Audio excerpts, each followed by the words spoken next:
সবাইকে স্বাগত জানাচ্ছি প্রশ্ন উত্তরে করোনা ভাইরাস এই অনুষ্ঠানে। প্রতিদিনই বাড়ছে করোনা ভাইরাসে আক্রান্ত মৃতের সংখ্যা, প্রতিদিনই বাড়ছে আক্রান্তের সংখ্যা। এরই মধ্যে বিশ্বে ৩১,৭৯,০০০ ছাড়িয়েছে আক্রান্তের সংখ্যা, আর মৃতের সংখ্যা ছাড়িয়েছে 2,20,০০০। বাংলাদেশে আক্রান্তের সংখ্যা ছাড়িয়েছে 7,০০০ এবং এরই মধ্যে মারা গেছেন ১৬৩ জন, যদিও সুস্থ হয়েও বাড়ি ফিরেছেন ১৫০ জন। আর আজকে ৬০০ জনের উপরে নতুন করে শনাক্ত হয়েছেন, অর্থাৎ শেষ ২৪ ঘন্টায়। এরকম পরিস্থিতিতে আমরা শুরু করতে যাচ্ছি আমাদের এই আয়োজন প্রশ্ন উত্তরে করোনা ভাইরাস। আপনাদের সঙ্গে আছি আমি অন্তরা বিশ্বাস। আমাদের সঙ্গে আজ স্কাইপে যুক্ত হবেন দুজন অতিথি। একজন অধ্যাপক ডাক্তার AHM ওয়ালিউল ইসলাম, তিনি কনসালটেন্ট এভার কেয়ার হাসপাতাল ঢাকা, এবং আরেকজন অধ্যাপক GU আহসান, তিনি একজন জনস্বাস্থ্য বিশেষজ্ঞ। আমরা শুরুতেই চলে যাচ্ছি আমাদের অতিথির কাছে। ডাক্তার AHM ওয়ালিউল ইসলাম, আপনার কাছেই আসলে শুরুতে যেটি জানতে চাই, দেখা যাচ্ছে অনেকেই আছেন যাদের কোনো ধরনের উপসর্গ নেই, কিন্তু তারা যখন টেস্ট করাচ্ছেন তখন করোনা ভাইরাস পজিটিভ আসছে তাদের শরীরে। এখন যাদের কোনো উপসর্গ নেই তারা কি টেস্ট করাবেন, বা কাকে টেস্ট করাতে হবে কাকে টেস্ট করাতে হবে না, এটা আসলে কে কিভাবে বুঝতে পারবে? সবাইকে আর যেটা হচ্ছে কিনা যে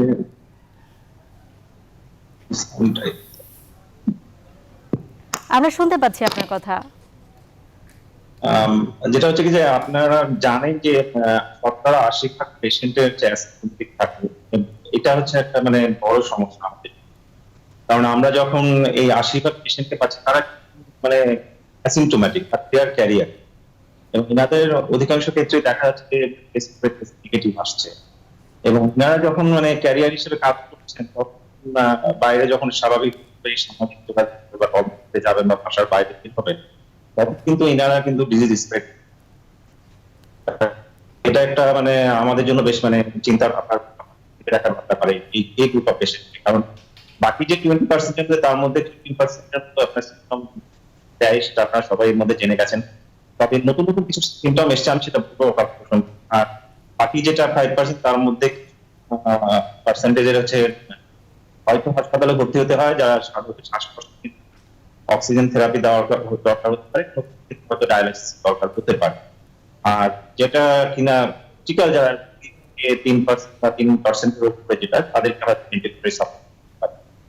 তো এখন ভেন্টিলেটরি সাপোর্টের ব্যাপারে কিন্তু অনেক আছে, যেমন কথা আছে, যেগুলো হচ্ছে সবার কি ভেন্টিলেটর লাগবে বা মানুষকে বা পেশেন্টকে মানে প্যাথোজেনেসিস যেটা আমরা যদি দেখি, তাহলে হচ্ছে যে একটা মানে আমাদের হাতের মাধ্যমে আমাদের নাক চোখের মধ্যে দিয়ে যায়, যে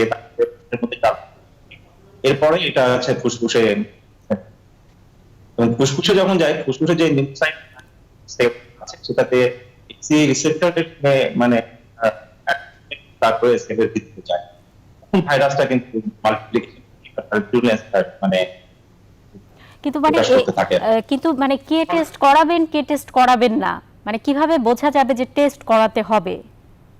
যেহেতু আপনি বলছেন যে 80% মানুষেরই আসলে বোঝা যাচ্ছে না, কোনো উপসর্গ নেই, তাহলে এই 80% মানুষের কি কোনো রকম বোঝার উপায় আছে যে তাদেরকে এখনই টেস্ট করাতে হবে? এখন কথা হচ্ছে যে 80% মানুষ যে বুকে ব্যথা, সরি মানে শ্বাসকষ্ট, তাহলে সেই ক্ষেত্রে তখন তাদেরকে আপনার জ্বর যদি থাকে তার সঙ্গে, তাহলে তখন সেটা শ্বাসকষ্ট হচ্ছে তার মধ্যে যদি আচ্ছা, মানে জ্বর বা শ্বাসকষ্ট বা যে কোনো কিছু মানে দেখা না যাওয়া পর্যন্ত আসলে বোঝার উপায় নেই। আমাদের সঙ্গে একজন দর্শক আছেন। দর্শক, আপনার নাম বলে প্রশ্নটি করুন।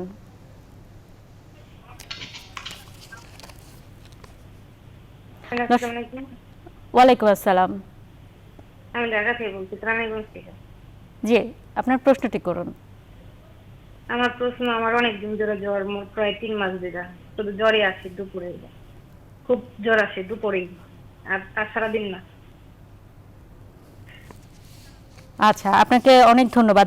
অধ্যাপক GU আহসান, আপনার কাছে আসলে জানতে চাই, 3 মাস ধরে একজনের জ্বর, তিনি আসলে কি করবেন, বা এটা কি করোনা ভাইরাসের কোনো ধরনের উপসর্গ? আপনাকে ধন্যবাদ, দর্শকদেরকে শুভেচ্ছা জানিয়ে আপনার দর্শকের প্রশ্নের উত্তর দিতে চেষ্টা করছি। প্রথমে কথা হলো যে জ্বর বা ঠান্ডা, সর্দি, এগুলো কিন্তু এমনিতেই সিজনাল চেঞ্জে মানুষের হয়। আবার কতগুলো অ্যালার্জির কারণেও অনেকের এই ধরনের ঠান্ডার লেগে থাকতে পারে। তো সেই কারণে এটা এরকম হলেই যে করোনা হবে এর কোনো নিশ্চয়তা নাই, সুতরাং ওনার দুশ্চিন্তা করার কোনো কারণ নেই। তবে তবে যেহেতু এটা ওভারল্যাপ করতেছে আপনার এই কোভিড এর সাথে, করোনার সাথে, সেই জন্য এখন যিনি প্রশ্ন করেছেন উনি সম্পূর্ণ প্রোটেকশন নিয়ে ওনার পরিবার এবং কর্মক্ষেত্রে চলাটা ভালো হবে। পাশাপাশি ডাক্তারদের সাথে এখন অনলাইনেও যোগাযোগ করা যায়, অথবা কোনো হসপিটালে যোগাযোগ করে উনি নিশ্চিত হয়ে যেতে পারে যে এটা কোভিড না। আচ্ছা, তো এর আগে আপনার যে প্রশ্নটা ছিল যে ইন্ডিয়াতে প্রায় 80% লোক অ্যাসিম্পটোমেটিক, কোনো লক্ষণ নেই। বাংলাদেশেও একটা ভালো পার্সেন্টেজ কোনো লক্ষণ নেই। তো লক্ষণ যাদের নেই এরাই সবচেয়ে গুরুত্বপূর্ণ আমাদের জন্য, যারা এটা ট্রান্সমিশন করতে পারে। হ্যাঁ, সেই জন্য তাদেরকে কিভাবে ধরবে, আপনার প্রশ্নটা অত্যন্ত গুরুত্বপূর্ণ। আমি যেহেতু জনস্বাস্থ্য বিশেষজ্ঞ, প্লাস আমি যেহেতু মেডিসিনের বিশেষজ্ঞ, যেহেতু আমি সায়েন্স অনুষদের ডিন, অনেক গবেষণা আমাকে কোঅর্ডিনেট করতে হয়। তো আমার বিবেচনায় মনে হয় কন্ট্রাক্ট ট্রেসিংটা যদি সুনিশ্চিত হয়, ওই লোককে যদি হিস্ট্রি নেওয়া হয় যারা অ্যাসিম্পটোমেটিক, হ্যাঁ, হিস্ট্রি থেকে অনেক হেল্প পাওয়া যায় যে তার কোনো এক্সপোজার আছে কিনা, সে এমন কোনো জায়গায় গিয়েছে কিনা যে বাসায় বা যে কর্মস্থলে বা যে সমাজে করোনা রোগী ছিল, সেটা দিয়ে অনেকটা গ্যাস করা যায় যে যে তাকে টেস্ট করে দরকার। আচ্ছা, আমরা ফিরবো আবার আপনার কাছে। এবং এই সমস্ত ক্ষেত্রে আপনার যেটা নাকি আমরা বলি যে র্যাপিড টেস্টিং এর সুযোগটা অনেক সহজ করে দিত যদি আমাদের র্যাপিড টেস্টিং থাকতো হাতে। আপনাকে অনেক ধন্যবাদ। জি, আমরা ফিরবো আবার আপনার কাছে। একজন দর্শক আছে, যদিও র্যাপিড টেস্টিং যে কিট সেটি নিয়েও আসলে বিভিন্ন ধরনের প্রশ্ন দেখা দিয়েছে। আবার একজন মানুষ, তাকে আসলে কিছুদিন পরপরই বাইরে যেতে হয়, যদি আরেকজন অ্যাসিম্পটোমেটিক কেউ থেকে থাকেন তার মাধ্যমে যদি তার কাছে চলে আসে, তাহলেও আসলে তার বোঝার তা আসলে কঠিন হয়ে যাচ্ছে। মানে সবকিছু মিলে একটা দুরূহ ব্যাপার হয়ে যাচ্ছে যাদের কোনো উপসর্গ নেই তাদের জন্য। একজন দর্শক আছেন, দর্শক আপনার নাম বলে প্রশ্নটি করুন। আমার নাম শিপলো, উত্তরা থেকে বলছি। জি, রুম এসি থেকে কোনো করোনা ভাইরাস ছড়ানোর সম্ভাবনা আছে? এসি থেকে। আপনাকে অনেক ধন্যবাদ। ডাক্তার ওয়ালিউল ইসলাম, আসলে আপনার কাছেই জানতে চাই, এসি থেকে করোনা ভাইরাস ছড়ানোর কোনো সম্ভাবনা আছে কিনা? একবার বলবেন, আমি ঠিক শুনতে পাই নাই। এসি থেকে করোনা ভাইরাস ছড়ানোর কোনো সম্ভাবনা আছে কিনা? এসি, এটা প্রথমেই বলা, এর আগে বলা যে আপনার বিশেষ করে গাড়ির এসি থেকে কিন্তু আপনার পটেনশিয়ালি থাকে যে এখানে গরম, মানে কাজে সেই ক্ষেত্রে পরের এসিটা কন্টিনিউয়াস না বন্ধ করে দেওয়াটা ঠিক। আচ্ছা, ধন্যবাদ আপনাকে। ডক্টর ওয়ালিউল ইসলাম, আপনি ভেন্টিলেশনের কথা বলছিলেন এবং বাংলাদেশে দেখা গেছে যে একটি কোম্পানি তারা আসলে ভেন্টিলেটর আনতে যাচ্ছে, যদিও সেটি পরীক্ষাধীন অবস্থায় রয়েছে। আপনার কাছে কি মনে হয়, এতে কি বাংলাদেশের কোনো মানে সুবিধা হতে যাচ্ছে কিনা, নাকি এই পরীক্ষার যে কার্যক্রম সেটা করতে দেরি হতে পারে কিনা, সব মিলে মানে বাংলাদেশের জন্য ইতিবাচক কিনা বিষয়টি? আমি তো বলবো এটা ইতিবাচক, যে বেশিরভাগ ইলেকট্রনিক ডিভাইসেস এখন সেই ক্ষেত্রে আমাদের এটা এবং এতে অর্থনৈতিক সাশ্রয় হবে। তবে সময়ের ব্যাপার, কারণ আপনার লোকালি মেড এবং অন্য স্ট্যান্ডার্ড এগুলো মানে একটু কম্পারেটিভ। তবে এই মুহূর্তে এটা খুব ফিডব্যাক দিবে, আমাকে সাপোর্ট দিবে এটা। আরেকটা জিনিস হচ্ছে যে আমি যেটা কথা বলছি আগে বা ইয়ে যাবে মানে অ্যাসিম্পটোমেটিক পেশেন্ট, আপনার হচ্ছে কি যে টেস্ট গুড ইন্ডিকেটর, তাতে করে আপনার স্প্রেডটাকে কন্ট্যাক্ট আপনাদের খুব ডিফিকাল্ট। আপনি আজকে হয়তো মিডিয়াতে জেনে থাকবেন যে সিভিল সার্জন জানিয়েছেন যে উনি আবার এসে গার্মেন্টসে জয়েন করেছেন অলরেডি। কাজে এই কন্ট্যাক্ট ট্রেসিংটা আমাদের জন্য খুব ফ্রিকুয়েন্টলি মাইগ্রেট করছে সবাই, এবং এটা একটা মানে আরেকটা হচ্ছে যে কিন্তু হাইট করছে, হাইট হসপিটালে বিশাল ঝামেলা পড়ে যাচ্ছে, বিশেষ করে প্রসিডিউর ক্লিনিক্যাল প্রসিডিউর বা কোনো কার্ডিয়াক প্রসিডিউর ঝামেলা হচ্ছে আর কি। এবং একটা তার সঙ্গে ডাক্তাররা আক্রান্ত জেনে থাকে 700 বেশি ডাক্তার আক্রান্ত হচ্ছেন, প্রায় 30 জনের আক্রান্ত হয়েছে, পুলিশ বেশি আক্রান্ত হয়েছে। চিকিৎসা ক্ষেত্রে যে একটা বিশাল সংখ্যক এটাও একটা আমাদের ব্যাপার। হ্যাঁ, অবশ্যই। আমরা আবার আপনার কাছে আসবো। আমরা একটু জিও আহসানের কাছে একটু যেতে চাই। আসলে যেটি জানতে চাই যে মানে আজকেও আমরা যে শেষ খবর পাওয়া পর্যন্ত যেটি জানি, সোহরাওয়ার্দী মেডিকেল কলেজ এবং হাসপাতাল, সেখানে আসলে 57 জন চিকিৎসক, নার্স এবং স্বাস্থ্যকর্মী মিলে 57 জন আক্রান্ত হয়েছে, যার মধ্যে চিকিৎসকই 40 জন। আসলে চিকিৎসকরা কিভাবে নিরাপদ থাকতে পারেন, কারণ চিকিৎসা সেবা তো তাদেরকে দিতেই হচ্ছে।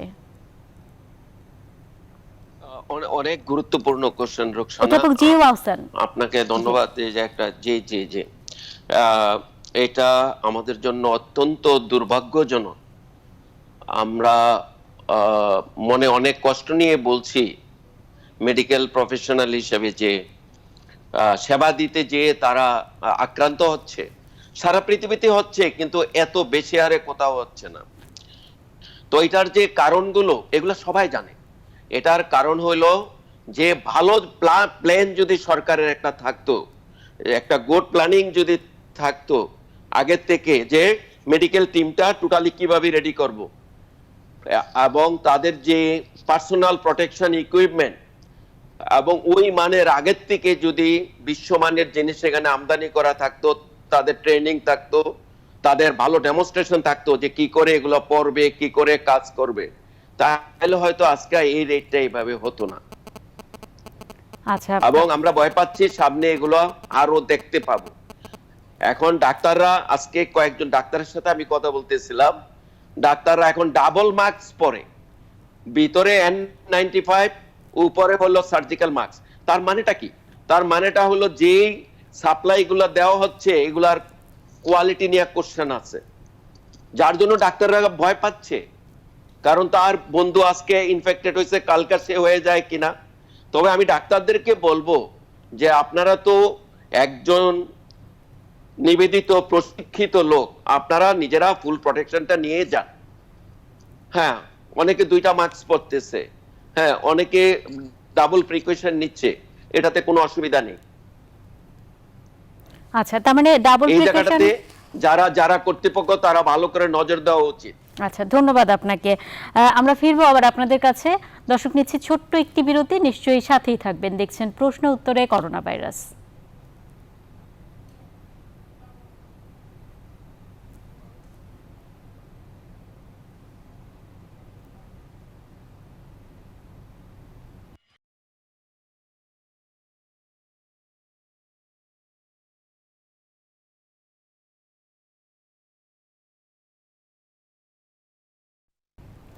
বিরতির পর আবারও স্বাগত। দেখছেন প্রশ্ন উত্তরে করোনা ভাইরাস। আপনাদের সঙ্গে আছে আমি অন্তরা বিশ্বাস। আপনারা চাইলে যে কোনো ধরনের প্রশ্ন করতে পারেন করোনা ভাইরাস সম্পর্কিত স্ক্রিনে দেখানো নম্বরটিতে। আমাদের সঙ্গে আজ রয়েছেন দুজন বিশেষজ্ঞ, একজন জনস্বাস্থ্য বিশেষজ্ঞ অধ্যাপক ডাক্তার জিও আহসান এবং অধ্যাপক ডাক্তার AHM ওয়ালিউল ইসলাম, কনসালটেন্ট এভার কেয়ার হাসপাতাল। শুরুতেই অধ্যাপক জিও আহসান, আপনার কাছে আসলে একটা বিষয় জানতে চাই। আমরা বারবারই শুনতে পাচ্ছি যে করোনা ভাইরাস নাকি এরই মধ্যে 380 বার তার ধরন পাল্টেছে, বলা হচ্ছে মিউটেশন হয়েছে। আবার ভারতের পশ্চিমবঙ্গের একটি গবেষণা প্রতিষ্ঠান তারা বলছে যে করোনা ভাইরাস মহামারী আকার ধারণ করার পর থেকে গত 4 মাসে 10 বার তার ধরন পাল্টেছে। এই যে বারবার ধরন পাল্টাচ্ছে, এতে করে কি ভ্যাকসিন আসতে আরো বেশি দেরি হবে কিনা? কারণ সামনে যদি আরো 4 মাস বা 6 মাসে যদি আরো এরকম 10-15 বার করোনা ভাইরাস তার ধরনটা পাল্টে ফেলে, তাহলে তখন যে সেই ভ্যাকসিনটা আমরা পাবো কিনা?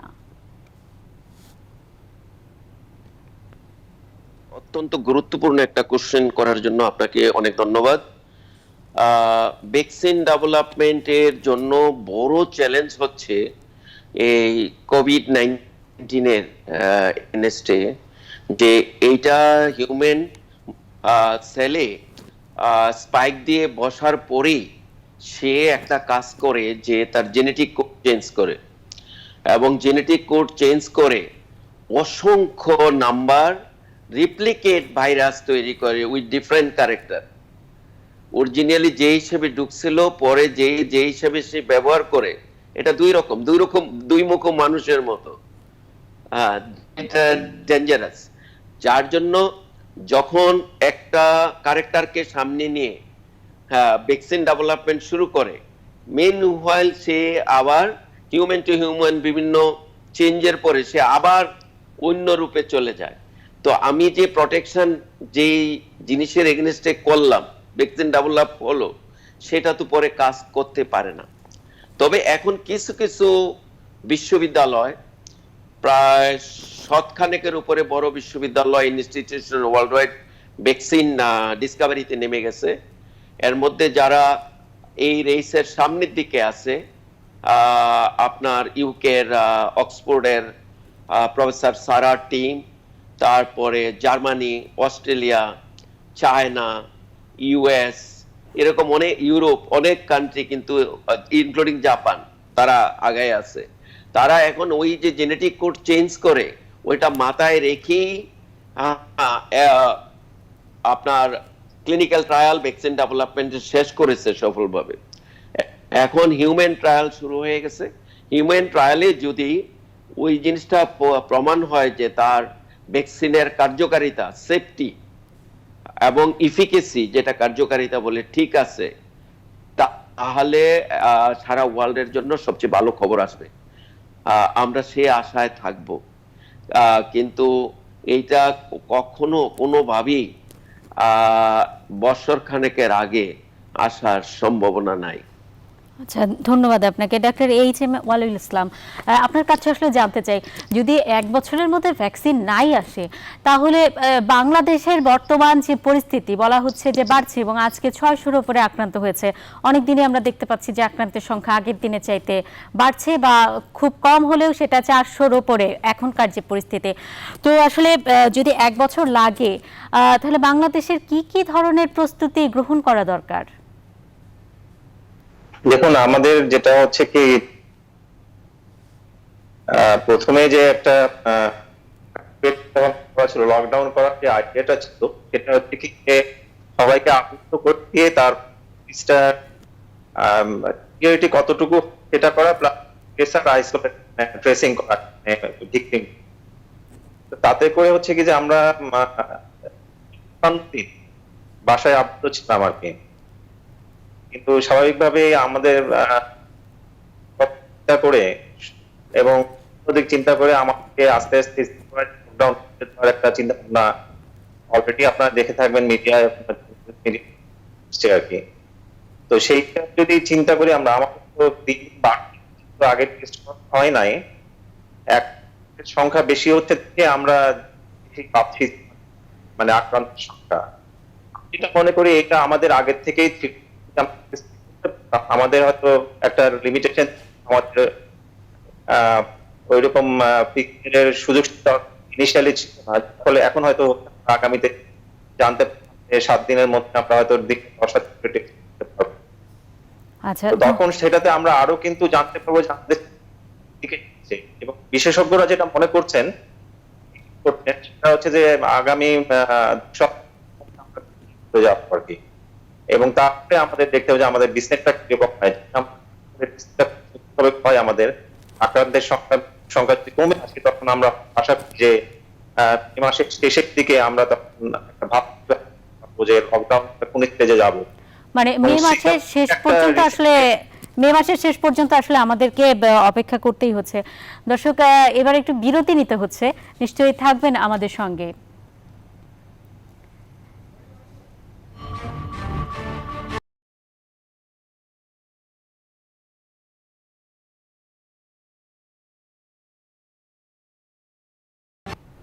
বিরতির পর আবারও স্বাগত। দেখছেন প্রশ্ন উত্তরে করোনা ভাইরাস। আপনাদের সঙ্গে আছি আমি অন্তরা বিশ্বাস, আর আজ আমাদের সঙ্গে রয়েছেন দুজন বিশেষজ্ঞ, একজন জনস্বাস্থ্য বিশেষজ্ঞ এবং একজন কনসালটেন্ট অধ্যাপক জিএ আহসান, এবং আমাদের সঙ্গে রয়েছেন অধ্যাপক ডাক্তার AHM ওয়ালিউল ইসলাম।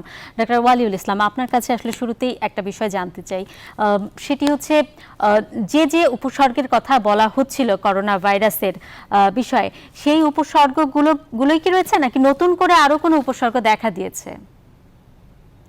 সমস্যাগুলো আসছে আর কি, আমরা বিভিন্ন প্রচার মাধ্যমে বা ইয়েতে দেখছি, সায়েন্টিফিক জার্নালে, তাতে করে একটু অ্যাসিম্পটমে মানে অ্যাটিপিক্যাল প্রেজেন্টেশন নিয়ে আসছে না। কেউ পেটের ব্যথা, তারপরে লুজ মোশন, মেল পার্সনদের তাদের হচ্ছে দেখা যাচ্ছে যে স্কোটাল পেইন, তারপরে হচ্ছে ভাইরাল ইনফেকশনে যেরকম হয় অন্যান্য ভাইরাসে, তারপরে পেটের প্রদাহ, পাতলা পায়খানা, এগুলো হচ্ছে। কিন্তু তার সবচেয়ে ব্যাপার যেটা, যে ইংল্যান্ডে গতকাল গ্লাসগোতে কয়েকটা গোটা বিশেষ বোধহয় বাচ্চাদের মানে অ্যাডমিশন হয়েছে, তাদের প্রেজেন্টেশনটা ছিল যে চোখ লাল হয়ে যাওয়া এবং হচ্ছে যে হাত পায়ে র্যাশ হওয়া, অনেকটা মিজেলস এর মতো, মানে হাত পা যে র্যাশের জায়গাগুলো ফুলে যাওয়া আর কি। তো এবং এরকম 13 বছরের একটা বাচ্চাকে কিন্তু আলটিমেটলি ভেন্টিলেশন নেওয়া হয়েছে, এবং তারপরে তারা দেখছে যে নাম টেস্ট করে দেখে যে এটা পজিটিভ। প্রথমে তারা মনে করেছিলেন যে এটা হয়তো বাচ্চাদের অন্যান্য ডিজিজ থাকে সেগুলো, কিন্তু পরে দেখছেন না, এটা কোভিড পজিটিভ। তো কাজে চোখ লাল হতে পারে, চোখ ফুলে যেতে পারে, এবং হাত পায়ের জায়গায় জায়গায় ছোট ছোট করে লাল দাগ হয়ে মিজেলস এর মতো যেরকম দিয়ে হয় র্যাশ হয়, সেরকম র্যাশ হতে পারে। আর একটা জিনিস আমি শর্টে বলি, সেটা হচ্ছে যে ইতালি থেকে প্রথম যে চাইনিজ অ্যাসিম্পটোমেটিক ছিলেন 3 সপ্তাহের মতো, 21 দিন পরে তার কিন্তু চোখ চুলকাতো এবং চোখ তখন লাল হয়ে থাকতো আর কি। গিয়েছেন আর কি, তারপরে তার চোখের মানে পানিটা নিয়ে তারা অ্যানালিসিস করে দেখলো যে তার মধ্যে হচ্ছে করোনা মানে ভাইরাস আছে আর কি, কোভিড-19। সো কাজে অন্যান্য উপসর্গ না থাকলেও চোখ যদি লাল হয় এবং চোখ চুলকায়, তাহলে সেটাও কিন্তু একটা মানে অ্যালার্মিং ব্যাপার। হাত পায়ে যদি র্যাশ আসে, সেটাও কিন্তু একটা অ্যালার্মিং ব্যাপার। তারপরে ধন্যবাদ আপনাকে। তার মানে চোখ লাল হয়ে থাকা এবং গায়ে র্যাশ ওঠা, এই দুটিও আসলে উপসর্গ এবং 21 দিন পর্যন্ত থাকতে পারে। আমরা বুঝতে পেরেছি আপনার কথা। আমাদের সঙ্গে একজন দর্শক আছেন। দর্শক, আপনার নাম বলে প্রশ্নটি করুন।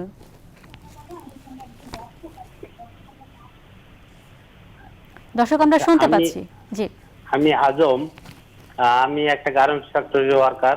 জি, বাহ্যিক দিক থেকে যেভাবে ওই নিয়ম মানে চলার কথা এবং বাইরে যেগুলো দেখানো হচ্ছে, ভিতরে আসলে তো তার সম্পূর্ণ বিপরীত চিত্র। এবং আমি যে এলাকাতে কর্মরত আছি, এই এলাকায় 2-1টা ফ্যাক্টরিতে অলরেডি ইফেক্ট হয়ে বন্ধ হয়ে গেছে আর কি। এবং ফজিলাতুন্নেসা মেডিকেল হসপিটাল যেটা জিরানিতে, এখানে অনেক রুগীও আছে এই করোনা ভাইরাস আক্রান্ত। তো সেই ক্ষেত্রে আমাদের ইন্টারনালি যে ব্যবস্থা, এমনকি কোনো কোনো ক্ষেত্রে দেখা যায় যে বাথরুমে গিয়ে সাবানটা পর্যন্ত নাই। আমরা এই ক্ষেত্রে কি করতে পারি বা কিভাবে আমরা ইফেক্টেড হতে পারি? আমরা আমাদের লাইফ রিস্ক নিয়ে এভাবে কাজ করতে থাকবো, মালিকরা তো আসলে আসে না কখনোই এসব ক্ষেত্রে। আচ্ছা, আমরা বুঝতে পেরেছি আপনার প্রশ্নটি। অধ্যাপক জিএ আহসান, আসলে আপনার কাছে আসতে চাই, কি করবেন তারা? এবং এই প্রশ্ন কিন্তু হাজার হাজার গার্মেন্টস শ্রমিকদের। যে একটা প্রকৃত সত্যি কোশ্চেন আজকার আলোচনায় আসছে, যেটা আমরা এমনিতেই ভয় পাচ্ছিলাম যে গার্মেন্টস ইন্ডাস্ট্রি গুলা খোলা হলো, এবং অবশ্যই এটা ইকোনমিক কারণে দেশের স্বার্থে খোলা হয়েছে, কিন্তু এটার সাথে বিরাট ঝুঁকি জড়িত আছে। এমন ঝুঁকি জড়িত আছে যেটার একটা ইন্ডিকেশন হলো সেই কোশ্চেনটা। এখন যারা গার্মেন্টস এর মালিক, তাদেরকে যদি মনিটরিং এর মধ্যে রাখা না হয়, যে একটা কমপ্লিট প্যাকেজ প্রোটেকশনের, প্রিভেনশনের একটা কমপ্লিট প্যাকেজ, যে প্রত্যেকটি গার্মেন্টস কর্মীর প্রথম কথা হলো একটা ভালো জ্ঞান দিতে হবে। কি জ্ঞানটা দিতে হবে? যে বাঁচতে হলে জানতে হবে এবং স্বাস্থ্যবিধিগুলা মানতে হবে। তো স্বাস্থ্যবিধিগুলা কি, এগুলো তো গার্মেন্টস এর সবাই জানে না। আচ্ছা, গার্মেন্টস ইন্ডাস্ট্রিতে ঢুকে আপনার হ্যান্ড ওয়াশ করলো, মাস্ক পরলো, হ্যাঁ, এখানে যদি এই কোশ্চেনের বাইরে ধরেও নেই যে স্ট্যান্ডার্ড সব ফেসিলিটিস করা আছে, কিন্তু রাত্রে যে সে তো আবার 20-25 জনের সাথে থাকবে, সে একটা কমন বাথরুম ইউজ করবে, তাইলে তাদের সব জায়গাতেই কিন্তু there is every possibilities of transmission of infection. তো এইভাবে যদি ইনফেকশন ছড়ায়, সে যদি আবার বাজারে যায় তাহলে ওই মার্কেটে ছড়াবে, সে যদি আবার আত্মীয়র সাথে মিশে সেখানে ছড়াবে, তাহলে তো নাম্বার বাড়বে না, নাম্বার ব্যাপক হারে বাড়তে থাকবে। এটা যারা সংশ্লিষ্ট আছেন তারা যেন এই আলোচনাটা একটু গুরুত্ব দিয়ে তারা সরেজমিনে সবগুলা গার্মেন্টস ইন্ডাস্ট্রিতে নজরদারিতে রাখেন যে প্রত্যেকটি জিনিস মানা হচ্ছে কিনা। সোশ্যাল ডিস্টেন্সিং, তারপরে পার্সোনাল হাইজিন, মাস্ক পরা, এবং তারা যেই জায়গায় থাকে সেই জায়গাটাও সেই রকম ফেসিলিটি করা আছে কিনা। তা না হলে কিন্তু আমরা বিরাট ঝুঁকিতে থাকবো। মানে আমরা এক ধরনের শুভঙ্করের ফাঁকির মধ্যেই পড়ে গেছি, কিন্তু এই ফাঁকি থেকে বাঁচবার কোনো ধরনের কোনো উপায় আছে কিনা?